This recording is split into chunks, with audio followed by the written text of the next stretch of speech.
Remittance রফতানিতে ভর করে বৈদেশিক লেনদেনে ফিরছে ভারসাম্য। মূলধনী যন্ত্রপাতির আমদানি কমে যাওয়ায় দুশ্চিন্তা, সরকারকে সতর্ক হওয়ার পরামর্শ। চীন মার্কিন বাণিজ্য যুদ্ধের সুযোগ নিতে মরিয়া বাংলাদেশ। 7 মাসে অপ্রচলিত বাজারে পোশাক রফতানিতে রেকর্ড। প্রতিযোগিতায় টিকতে জ্বালানি সংকট কাটানোর তাগিদ। বাজারে বেগুন, লেবু, শসার দামে উত্তাপ। 3 দিনে কেজিতে 20 টাকা কমেছে ব্রয়লারের দাম।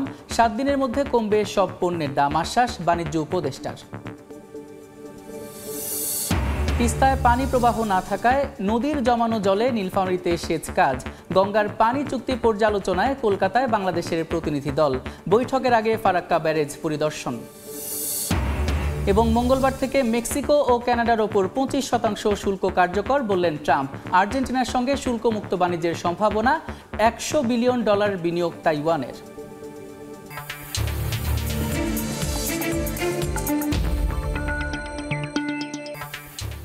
দেখছিলেন শিরোনাম। আমন্ত্রণ জানাচ্ছি দেশ ও দেশের বাইরের অর্থ বাণিজ্যের নানা খবর নিয়ে আমাদের নিয়মিত আয়োজন এ সময়ের বাণিজ্যে। আপনাদের সঙ্গে আছি আমি সাদিক হাসান ইমন।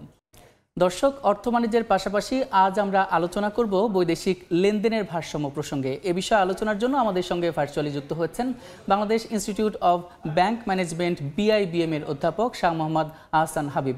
এ সময়ের বাণিজ্যে আপনাকে স্বাগত। ধন্যবাদ। আমরা আলোচনায় ফিরব, তার আগে এই সংক্রান্ত একটি প্রতিবেদন দেখে আসি। বৈদেশিক লেনদেনের ভারসাম্যের ঘাটতি কমতে শুরু করেছে। অন্যদিকে চলতি হিসাবের লেনদেনে ভারসাম্য এখন উদ্বৃত্ত।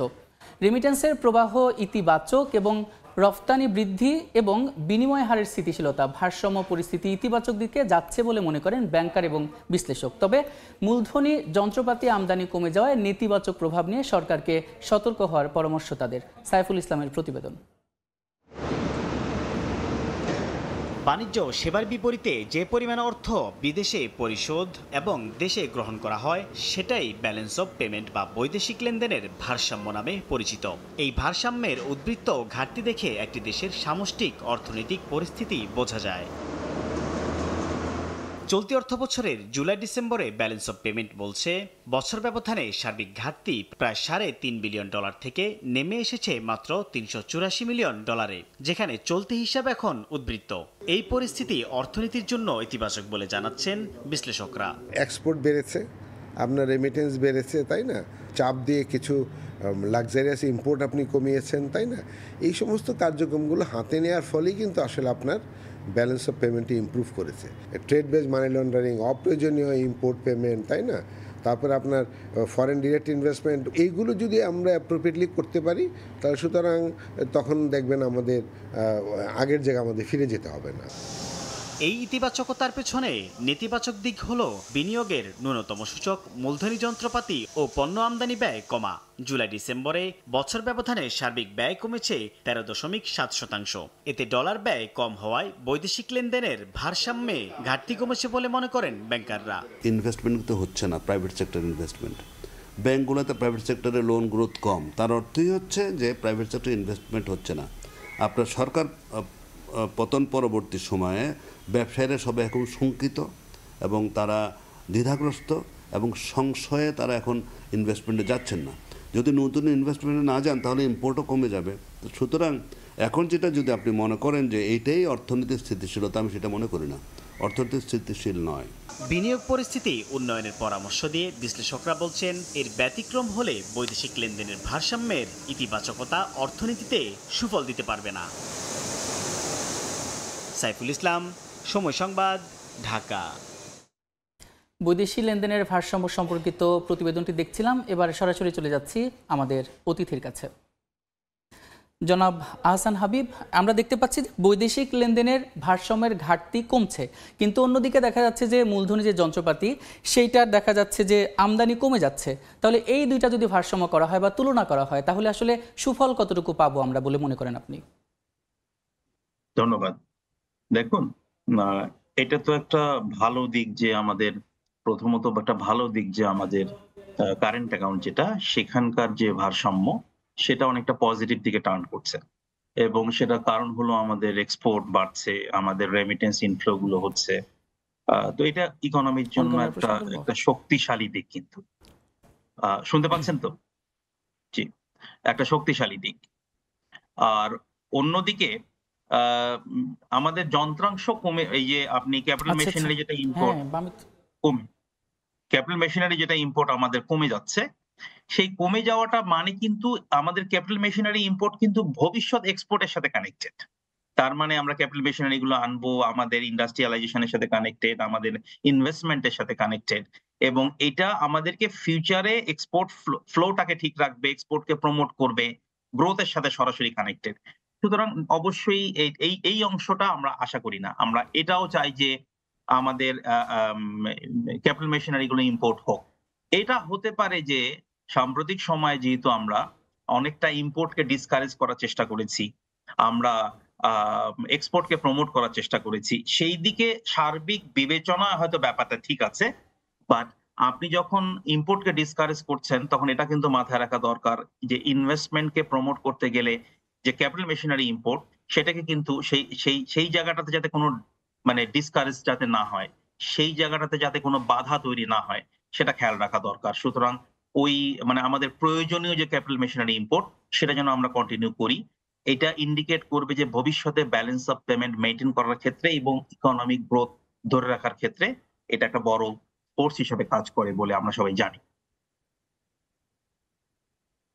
এই যে বিনিয়োগ প্রবাহ বাড়ানোর জন্য আসলে কিভাবে তাদের ইন্সপায়ার করা হচ্ছে, মানে সেটা আপনার আমাদের একটু জানাবেন যে কিভাবে করা হচ্ছে, কি আলামত আপনার মনে হচ্ছে? একটা তো হলো যে দেখেন, আমাদের সার্বিক অবস্থাটা যদি একটা পরিবর্তন চাই, একটা হলো জ্বালানি সরবরাহ, যেটা আপনি আগেও বলেছিলেন যে জ্বালানি সরবরাহ নিশ্চিত করতে হবে। ইনভেস্টমেন্ট ক্লাইমেটকে প্রমোট করার জন্য আমরা কিন্তু একটা চ্যালেঞ্জিং জায়গায় আছি।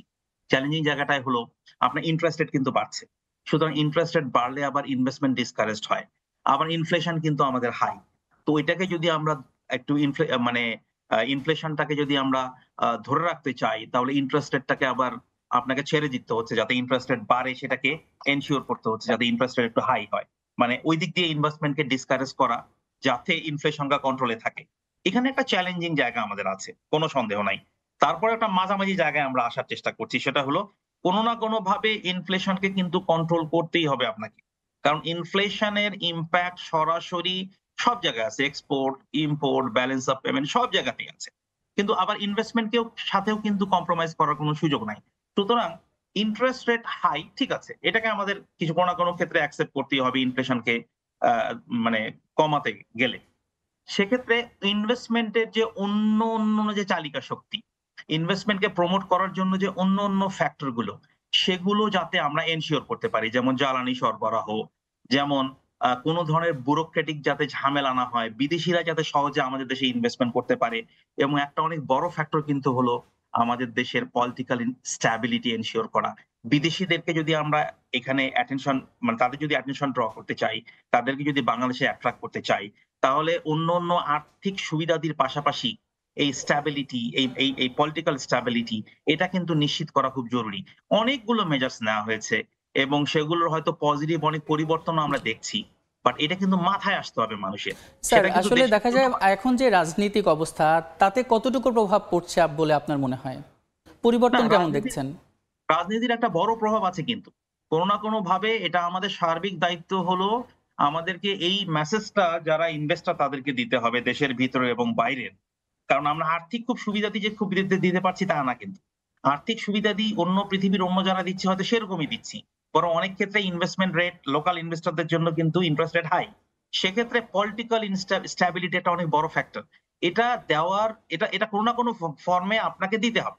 এখন রাজনৈতিক আমরা পুরোপুরি স্থিতিশীলতা দিতে পারছি তা না, তবে এটাও কিন্তু ঠিক যে রিসেন্ট চেঞ্জেস গুলো, কোনো না কোনো ভাবে চেঞ্জেস গুলো আমাদের কিন্তু একটা সেক্টরে বড় পরিবর্তন এনে এসছে, যেটা একটা বড় message to the investor, to the other stakeholder, যে স্ট্যাবিলিটি সম্ভব। সেটা হলো আমাদের এক্সটার্নাল সেক্টরে কিন্তু একটা স্ট্যাবিলিটি এসছে, ফরেন এক্সচেঞ্জ মার্কেটে কিন্তু স্ট্যাবিলিটি এসছে, যার উপর বেস করে কিন্তু আপনারা এই মাত্র যে ইয়েটা করলেন, মানে যে ভিডিওটা দেখালেন, যে স্টেটমেন্টটা দিলেন, যে আমাদের ফরেন এক্সচেঞ্জ মার্কেটে একটা স্ট্যাবিলিটি আসছে, এক্সটার্নাল সেক্টরে একটা স্ট্যাবিলিটি এসছে। এটা কিন্তু ইন্ডিকেট করে, এগুলো মেসেজ মানুষের কাছে যে আস্তে আস্তে একটা নরমালাইজেশনের দিকে আমরা যাচ্ছি, ধীরে ধীরে যাচ্ছি। স্যার দেখা যায় যে প্রত্যেকবার যে সামনে তো বাজেট পাস হবে, তো বাজেট পাসের আগে দেখা যায় কর কাঠামো নিয়ে বিভিন্ন ধরনের আলোচনা করে এনবিআর, কিন্তু প্রতিবারই তারা দেখা যায় কর কাঠামো নিয়ে আলোচনা করে, কিন্তু শেষ পর্যন্ত আসলে দীর্ঘমেয়াদী কোনো ধরনের পরিকল্পনা নিতে পারে কিনা কিংবা নেওয়া উচিত কিনা, আপনার কি মনে হয়? দেখেন, করের ব্যাপারটা কি, আমরা কিন্তু আমাদের প্রয়োজনীয় কর আদায় করতে পারছি না। সেক্ষেত্রে আমাদের ডায়লামা কোথায় দেখেন, আমাদের এক্সপেন্ডিচারও করতে হবে, আমাদের প্রয়োজনীয় করও আদায় করতে হবে, আবার ব্যাংকিং সিস্টেম থেকে বা অন্য জায়গা থেকে যথেষ্ট পরিমাণ বরোইং যদি আপনি বেশি রাখেন, তাহলে সেক্ষেত্রে প্রাইভেট সেক্টর কিন্তু এফেক্টেড হবে, আপনি ইনভেস্টমেন্টের জায়গায় এফেক্টেড হবে। আর প্লাস আমরা যেহেতু একটা ট্রান্সফরমেশনের জায়গা দিয়ে যাচ্ছি, একটা পরিবর্তনের জায়গা দিয়ে যাচ্ছি, অলরেডি কিন্তু আমাদের সার্বিকভাবে দাঁড়াতে গেলে অনেক ধরনের রিসোর্সেস দরকার, ফাইন্যান্সিয়াল রিসোর্সেস দরকার। এই ডায়লেমাটা কিন্তু আছে। একেবারে ইউ আর রাইট, আপনি এটা ঠিকই বলেছেন যে আমরা আলাদা করে ট্যাক্সের যে স্ট্রাকচারাল চেঞ্জ বা যা পরিকল্পনাগুলো করি আমরা কার্যত গিয়ে সেগুলো ঠিকভাবে ইমপ্লিমেন্ট করতে পারছি না, এটা ট্রেডিশনালি আমরা পারছি না। এবং এটার কারণ হিসেবে আমি দেখি যে এটার অনেকগুলো ডাইমেনশন। একটা হলো তাদেরকে এনকারেজ করা, ইনসেন্টিভ দেওয়া, রাইট কাইন্ড অফ ডিসইনসেন্টিভ ক্রিয়েট করা। অনেক সময় ট্যাক্স ইম্পোজ করে বা কোনো কিছু ইম্পোজ করেও কিন্তু আমরা ধরে রাখতে পারছি না। ধন্যবাদ স্যার, সময় স্বল্পতার কারণে এখানে আমাদের শেষ করতে হচ্ছে। আপনাকে অসংখ্য ধন্যবাদ আমাদের সঙ্গে যুক্ত হওয়ার জন্য। আপনাকেও ধন্যবাদ। আমরা এতক্ষণ আলোচনা করছিলাম বৈদেশিক লেনদেনের ভারসাম্য নিয়ে, আর এজন্য আমাদের সঙ্গে সরাসরি ভার্চুয়ালি যুক্ত ছিলেন বিআইবিএম এর অধ্যাপক মোহাম্মদ আহসান হাবিব। এবার চলে যাচ্ছি অন্য খবরে। চীন মার্কিন অর্থনৈতিক বিরোধের সুবিধা নিয়ে পোশাক রফতানির নতুন বাজার ধরতে মরিয়া বাংলাদেশের গার্মেন্টস ব্যবসায়ীরা। চলতি অর্থ বছরের 7 মাসে অপ্রচলিত বেশ কিছু দেশে পোশাক রফতানির রেকর্ড ছাড়িয়েছে। ইউরোপীয় ইউনিয়নের 27টি দেশে যেমন 14% প্রবৃদ্ধি নিয়ে $12 বিলিয়ন পণ্য রফতানি করেছে, তেমনি 16% প্রবৃদ্ধি নিয়ে যুক্তরাষ্ট্রে রফতানি হয়েছে $4.5 বিলিয়ন তৈরি পোশাক।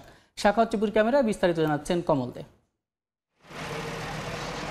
বিজিএমই এর সবশেষ তথ্য অনুযায়ী 2024-25 অর্থ বছরের জানুয়ারি পর্যন্ত ইউরোপীয় ইউনিয়নভুক্ত 27টি দেশে $11.81 বিলিয়ন, যুক্তরাষ্ট্রে 16.45% প্রবৃদ্ধি হিসেবে $4.47 বিলিয়ন, কানাডায় 15.29% হিসেবে $750 বিলিয়ন এবং যুক্তরাজ্যে 4.55% প্রবৃদ্ধি হিসেবে $2.55 বিলিয়ন পণ্য রফতানি হয়েছে। আমাদের কম্পিটিটর দেশগুলো যেগুলো আছে তাদের তুলনায় কিন্তু আমরা অনেক পিছিয়ে আছি। যুক্তরাজ্য, যুক্তরাষ্ট্র এবং কানাডার মতো প্রচলিত দেশগুলোর পাশাপাশি আগে তেমন পোশাক রপ্তানি হতো না এমন অপ্রচলিত দেশও রেকর্ড রপ্তানি করেছেন বাংলাদেশের গার্মেন্টস ব্যবসায়ীরা। এই বাজারগুলোতে কিন্তু আমরা যেহেতু একবার বিজনেস শুরু হয়ে গেছে এবং সেটা বাংলাদেশের ম্যানুফ্যাকচারারদের, এন্টারপ্রেনারদের যোগ্যতার কারণেই বিজনেসটা গ্রো করছে। চীনের সঙ্গে যুক্তরাষ্ট্রের শুল্ক বিরোধ, একই সঙ্গে দক্ষিণ আমেরিকার দেশগুলোর ট্যারিফ নিয়ে ট্রাম্প প্রশাসনের টানাপোড়েনে বাংলাদেশের তৈরি পোশাক খাতকে আলোর মুখ দেখাচ্ছে বলে মনে করছেন শীর্ষ ব্যবসায়ীরা। কম্পিটিটিভনেসটা আমরা যেভাবে ধরে রাখছিলাম এতদিন ধরে, সেটাকে ধরে রাখাটা অব্যাহত রাখতে পারি, তাইলে কিন্তু আমাদের যে নতুন যে একটা সম্ভাবনা সৃষ্টি হয়েছে সেই সম্ভাবনা আমরা কাজে লাগাতে পারবো। জানুয়ারি পর্যন্ত গত 7 মাসে বাংলাদেশ থেকে $23.55 বিলিয়ন তৈরি পোশাক রপ্তানি হয়েছে, অথচ আগের 2023-24 অর্থ বছরের এই সময়ে রপ্তানি হয়েছিল $21 বিলিয়ন। ইউরোপীয় ইউনিয়নের নতুন নতুন যে বাজার সৃষ্টি হচ্ছে তা যেমন ধরে রাখতে হবে, ঠিক তেমনি পুরাতন বাজার হিসেবে স্বীকৃত ইউরোপ, আমেরিকা, কানাডার বাজারও প্রবৃদ্ধি বাড়াতে হবে গার্মেন্টস শিল্পের সুরক্ষার জন্য, এমনটি বলছেন গার্মেন্টস ব্যবসায়ীরা।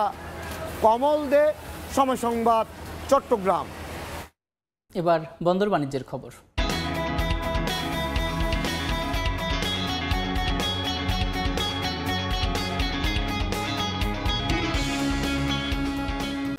রমজানের শুরু থেকেই রাজধানীতে চড়া দামে বিক্রি হচ্ছে বেগুন, লেবু, শসা। তবে 3 দিনে ব্রয়লার মুরগির দাম কমেছে কেজিতে 20 থেকে 30 টাকা। পণ্যের দরদাম এবং সরবরাহ পরিস্থিতি জানাতে এই মুহূর্তে কারওয়ান বাজার থেকে যুক্ত হচ্ছেন রিপোর্টার তাসনিয়া নিশাত মিম। সরাসরি চলে যাচ্ছি তার কাছে। মিম,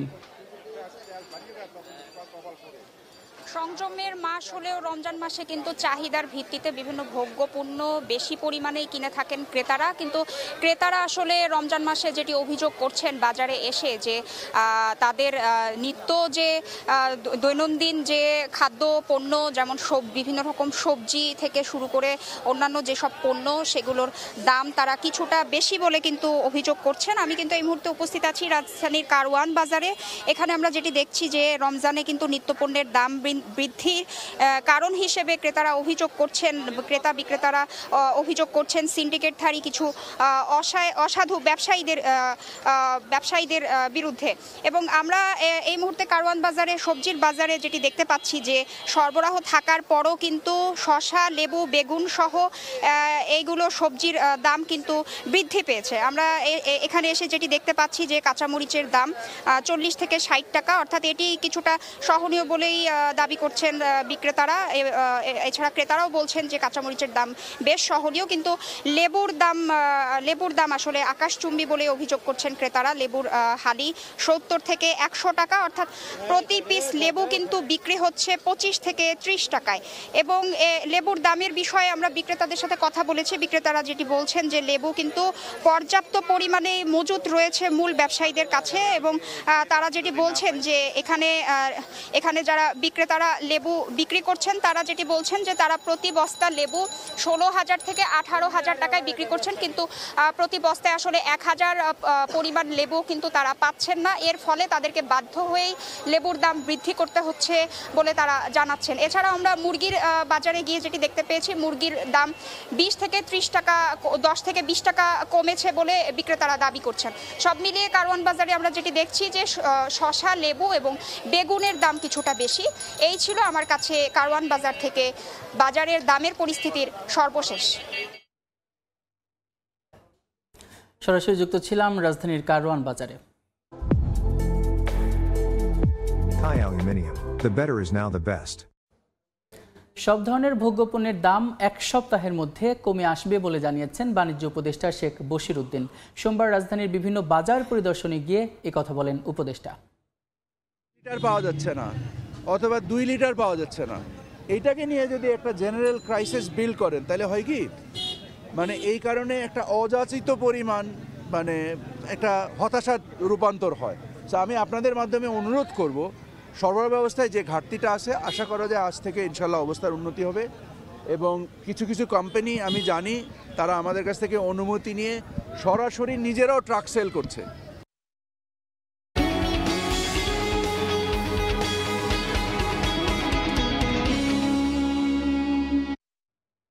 রমজান উপলক্ষে বিশেষ মূল্যে রাজধানীর বিভিন্ন স্থানে ভোগ্যপণ্য বিক্রি করছে দেশের অন্যতম ব্যবসা প্রতিষ্ঠান সিটি গ্রুপ। সেই খবর জানাতে মতিঝিল থেকে যুক্ত হচ্ছেন সহকর্মী শুভ খান। সরাসরি চলে যাচ্ছি তার কাছে। শুভ, পবিত্র রমজান উপলক্ষে বিশেষ মূল্যে পণ্য বিক্রি শুরু করেছে সিটি গ্রুপ। আমরা এই মুহূর্তে রয়েছি মতিঝিলে শাপলা চত্বর এলাকায়। এখানে আমরা সকাল 10টার পর থেকে সিটি গ্রুপ তাদের পণ্য বিক্রি কার্যক্রম শুরু করেছে। আমরা দেখতে পাচ্ছি যে সাধারণ মানুষ তারা লাইনে দাঁড়িয়ে যার যতটুকু পছন্দ সে অনুপাতে কিনতে পাচ্ছেন। আমরা দেখেছি যে প্রায় তেল, চিনি, সোলা বুট সহ প্রায় 19 ধরনের পণ্য রোজা উপলক্ষে বিক্রি করছে সিটি গ্রুপ, কারণ এই পণ্যগুলো মূলত ইফতারের আইটেম হিসেবে বিবেচিত হয়ে থাকে। সে কারণে কিন্তু আমরা দেখছি যে এই পণ্যগুলো বিক্রি হচ্ছে। তো আমরা দেখেছি যে এইসব পণ্য বিক্রির ক্ষেত্রে বেশ মূল্য ছাড়ও দেওয়া হয়েছে এবং বেশ মূল্য ছাড়ে কিনতে পাচ্ছেন। আমরা যদি একটু বলার চেষ্টা করি, তীর ফুল ক্রিম গুঁড়া দুধ 500 গ্রামের প্যাকেটের বাজার মূল্য যেখানে 425 টাকা, সেখানে আমরা কিন্তু দেখছি যে রমজান উপলক্ষে প্রায় 50 টাকা কমে 375 টাকায় তারা কিন্তু বিক্রি করছে। এছাড়া আমরা মসুর ডাল কেজিতে 7 টাকা কমে বিক্রি হচ্ছে 115 টাকা, অর্থাৎ বাজারে যেটি 120 টাকা কেজি দরে বিক্রি হয়। এছাড়া সোলা বুটের ক্ষেত্রে আমরা দেখেছি যে 150 টাকার পরিবর্তে 130 টাকায় বিক্রি হচ্ছে, অর্থাৎ কেজিতে প্রায় 20 টাকা সাশ্রয় হচ্ছে। এছাড়া আমরা দেখেছি যে 165 টাকা কেজি চিনি গুঁড়া চাল বিক্রি হচ্ছে 148 টাকায়, অর্থাৎ 17 টাকা কম, এবং 500 গ্রাম সরিষার তেলে 170 টাকার পরিবর্তে বিক্রি হচ্ছে 147 টাকায়, অর্থাৎ 23 টাকা কম। তো আমরা সকাল থেকে যেটা দেখতে পেয়েছি যে মূলত ভোজ্য তেল, বিশেষ করে সয়াবিন তেলের আসলে চাহিদা আমরা বেশ লক্ষ্য করছি। এর পাশাপাশি কিন্তু আমরা দেখছি যে চিনিরও বেশ চাহিদা রয়েছে। এবং আমরা এখানকার কর্মকর্তারা আসলে বলছেন যে যেহেতু বাজারে ভোজ্য তেলের একটু সংকট রয়েছে, সে কারণে সাধারণ মানুষের একটু বাড়তি চাপ রয়েছে এবং চিনি তেলের ক্ষেত্রে একটু বাড়তি চাহিদা রয়েছে। তো এখানে আসলে আমরা দেখেছি যে 6 লিটার 8 লিটার পর্যন্ত কিন্তু তাদের চাহিদা মতো তেল কেনার সুযোগ পাচ্ছেন। তো মতিঝিলের শাপলা চত্বর এলাকা থেকে সিটি গ্রুপের তেল পণ্য বিক্রি কার্যক্রম এই ছিল সবশেষ। সরাসরি যুক্ত ছিলাম রাজধানীর মতিঝিলে। তিস্তা পানি চুক্তি অনুযায়ী পানির প্রবাহ নিয়মিত না থাকলেও নীলফামারীতে নদীতে জমানো পানি দিয়েই সেচ সুবিধা মিলছে। এর মাধ্যমে 50,000 হেক্টর জমিতে সেচ সম্ভাবনা নিশ্চিত করতে চায় পানি উন্নয়ন বোর্ড। ইতিমধ্যে সেচ পেয়ে কৃষকরা জমিতে বোরো ধানের চারা লাগানোর কাজ শেষ করেছেন। মৌসুমের শেষ পর্যন্ত এই সুবিধা পেলে উৎপাদন বৃদ্ধি সহ আর্থিকভাবে লাভবান হওয়ার আশা তাদের। মোহাম্মদ সোহেলের ছবিতে শাকির হোসেন বাদলের রিপোর্ট। তিস্তা সেচ প্রকল্পের নীলফামারী অঞ্চলের 90 কিলোমিটার প্রধান সেচ নালা সহ সেকেন্ডারি ও টারশিয়ারি খালগুলোতে রয়েছে টুইটুম্বুর পানি। পানি উন্নয়ন বোর্ড বোরো রোপা লাগানোর শুরু থেকে খালগুলোতে পানি প্রবাহ নিশ্চিত করেছে।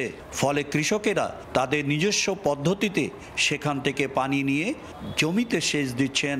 এতে বিস্তীর্ণ জমিতে এখন সবুজের সমারোহ। জেলায় এবার 81,857 হেক্টর জমিতে বোরো চাষের লক্ষ্যমাত্রা নির্ধারণ করেছে জেলা কৃষি সম্প্রসারণ অধিদপ্তর। তার মধ্যে প্রায় অর্ধেক জমিতে সেচ সুবিধা দেওয়ায় উচ্ছ্বসিত কৃষক। মৌসুমের শেষ পর্যন্ত নদীতে এই পানি প্রবাহ থাকলে অতিরিক্ত ধানের ফলন বাড়ার পাশাপাশি উৎপাদন খরচও কমার আশা তাদের। ক্যানেলের পানিতে আমার তো বিঘা করে অল্প টাকা, 500 থেকে 600 টাকা লাগতেছে। একেবারে পানির রেটে আমরা পানিটা পাচ্ছি। অন্য জায়গায় তো অনেক দ্বিগুণ বাজার, মোটার মানে 6,000 টাকা বিঘা। পর্যাপ্ত পানি ব্যবস্থা আছে, আমরা বললেই পানি পাচ্ছি। পানির লেভেল কমে গেলে আমরা অফিসারদেরকে ফোন দিলে পানি দিচ্ছেন। পানি উন্নয়ন বোর্ড বলছে পানির বর্তমান প্রবাহ অব্যাহত থাকলে শেষ পর্যন্ত সেচে সংকট হবে না। আমাদের একটি প্রকল্প চলমান রয়েছে। প্রকল্পটি সমাপ্ত হলে আমরা আশা করছি যে 1 লক্ষ হেক্টর জমিতে আমরা সেচের পানি দিতে পারবো। নীলফামারীর ডালিয়া ও সৈয়দপুর এবং রংপুর বিভাগে মোট 252টি পানি ব্যবস্থাপনা সমিতির মাধ্যমে সাধারণ কৃষক সেচ সুবিধা পান। শাকির হোসেন বাদল, সময় সংবাদ, নীলফামারী। বাংলাদেশ ভারতের যৌথ নদী কমিশনের 86তম বৈঠকের আনুষ্ঠানিকতা শুরু হয়েছে। কলকাতায় ভারত বাংলাদেশের যৌথ নদী কমিশনের বৈঠকের আগে ফারাক্কা ব্যারেজ পরিদর্শনে গেছেন বাংলাদেশের প্রতিনিধি দল। হাতে কলমে ফারাক্কা বাঁধের ভারতের অংশের পানি প্রবাহ নিরীক্ষণ করেন 2 জন সিনিয়র ইঞ্জিনিয়ার পদমর্যাদার প্রতিনিধি। প্রায় 10 মিটার পরপর পানির তলদেশে যন্ত্র বসিয়ে ভারতে কতটুকু পানি প্রবাহিত হচ্ছে তা পরিমাপ করেন তারা। বৈঠককে ঘিরে বিশেষ নিরাপত্তার ব্যবস্থা নেওয়া হচ্ছে। গঙ্গা পানি বন্টন চুক্তি পর্যালোচনা এবং নদী সংশ্লিষ্ট বিভিন্ন বিষয় নিয়ে আলোচনা করতে ঢাকার 11 সদস্যের এক প্রতিনিধি দল 5 দিনের সফরে সোমবার কলকাতায় পৌঁছায়।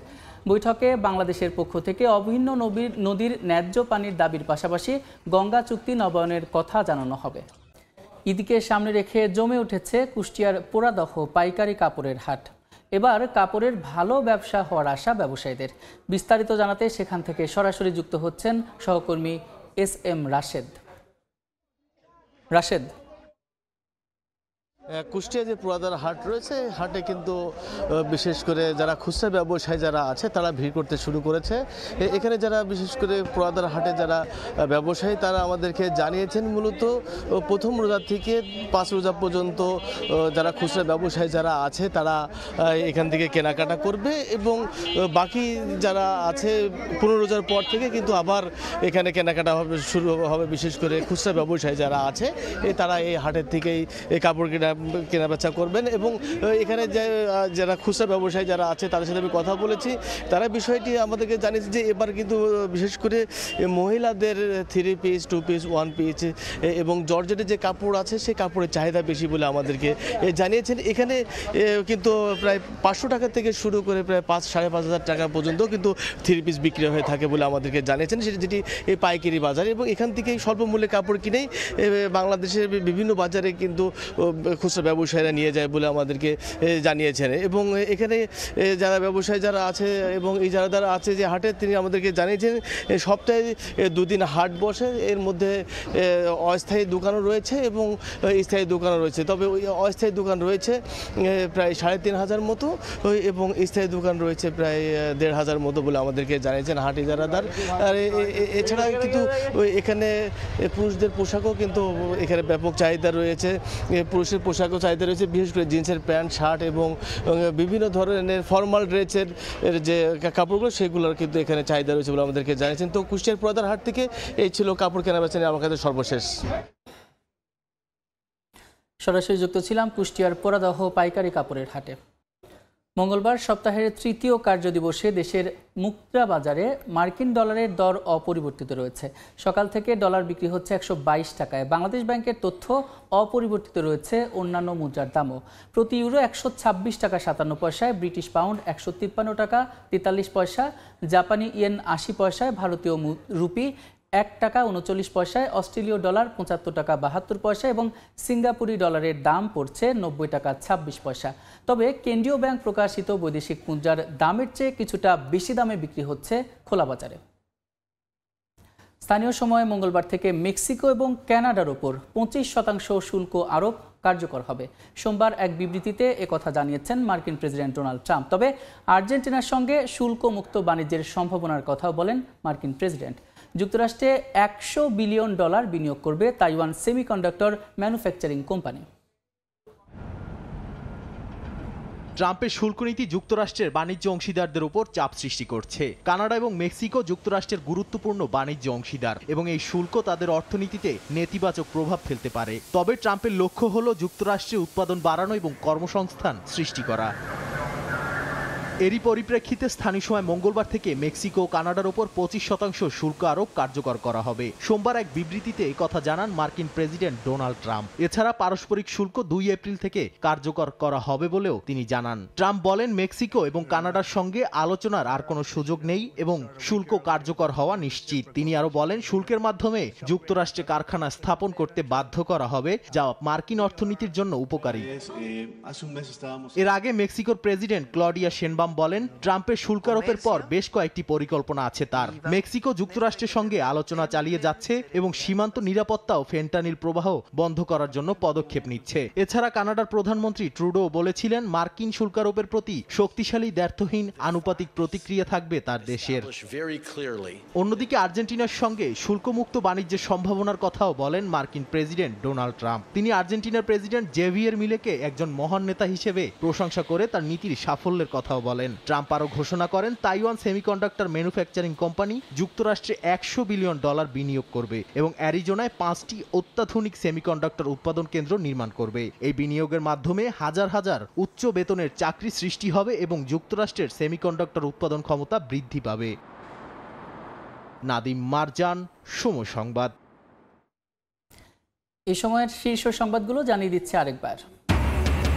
রেমিটেন্স রফতানিতে ভর করে বৈদেশিক লেনদেনে ফিরছে ভারসাম্য। মূলধনী যন্ত্রপাতির আমদানি কমে যাওয়ায় দুশ্চিন্তা, সরকারকে সতর্ক হওয়ার পরামর্শ। চীন মার্কিন বাণিজ্য যুদ্ধের সুযোগ নিতে মরিয়া বাংলাদেশ। 7 মাসে অপ্রচলিত বাজারে পোশাক রফতানিতে রেকর্ড। প্রতিযোগিতায় টিকতে জ্বালানি সংকট কাটানোর তাগিদ। এবং বাজারে বেগুন, লেবু, শসার দামে উত্তাপ। 3 দিনে কেজিতে 20 টাকা কমেছে ব্রয়লারের দাম। 7 দিনের মধ্যে কমবে সব ধরনের পণ্যের দর, আশ্বাস বাণিজ্য উপদেষ্টার।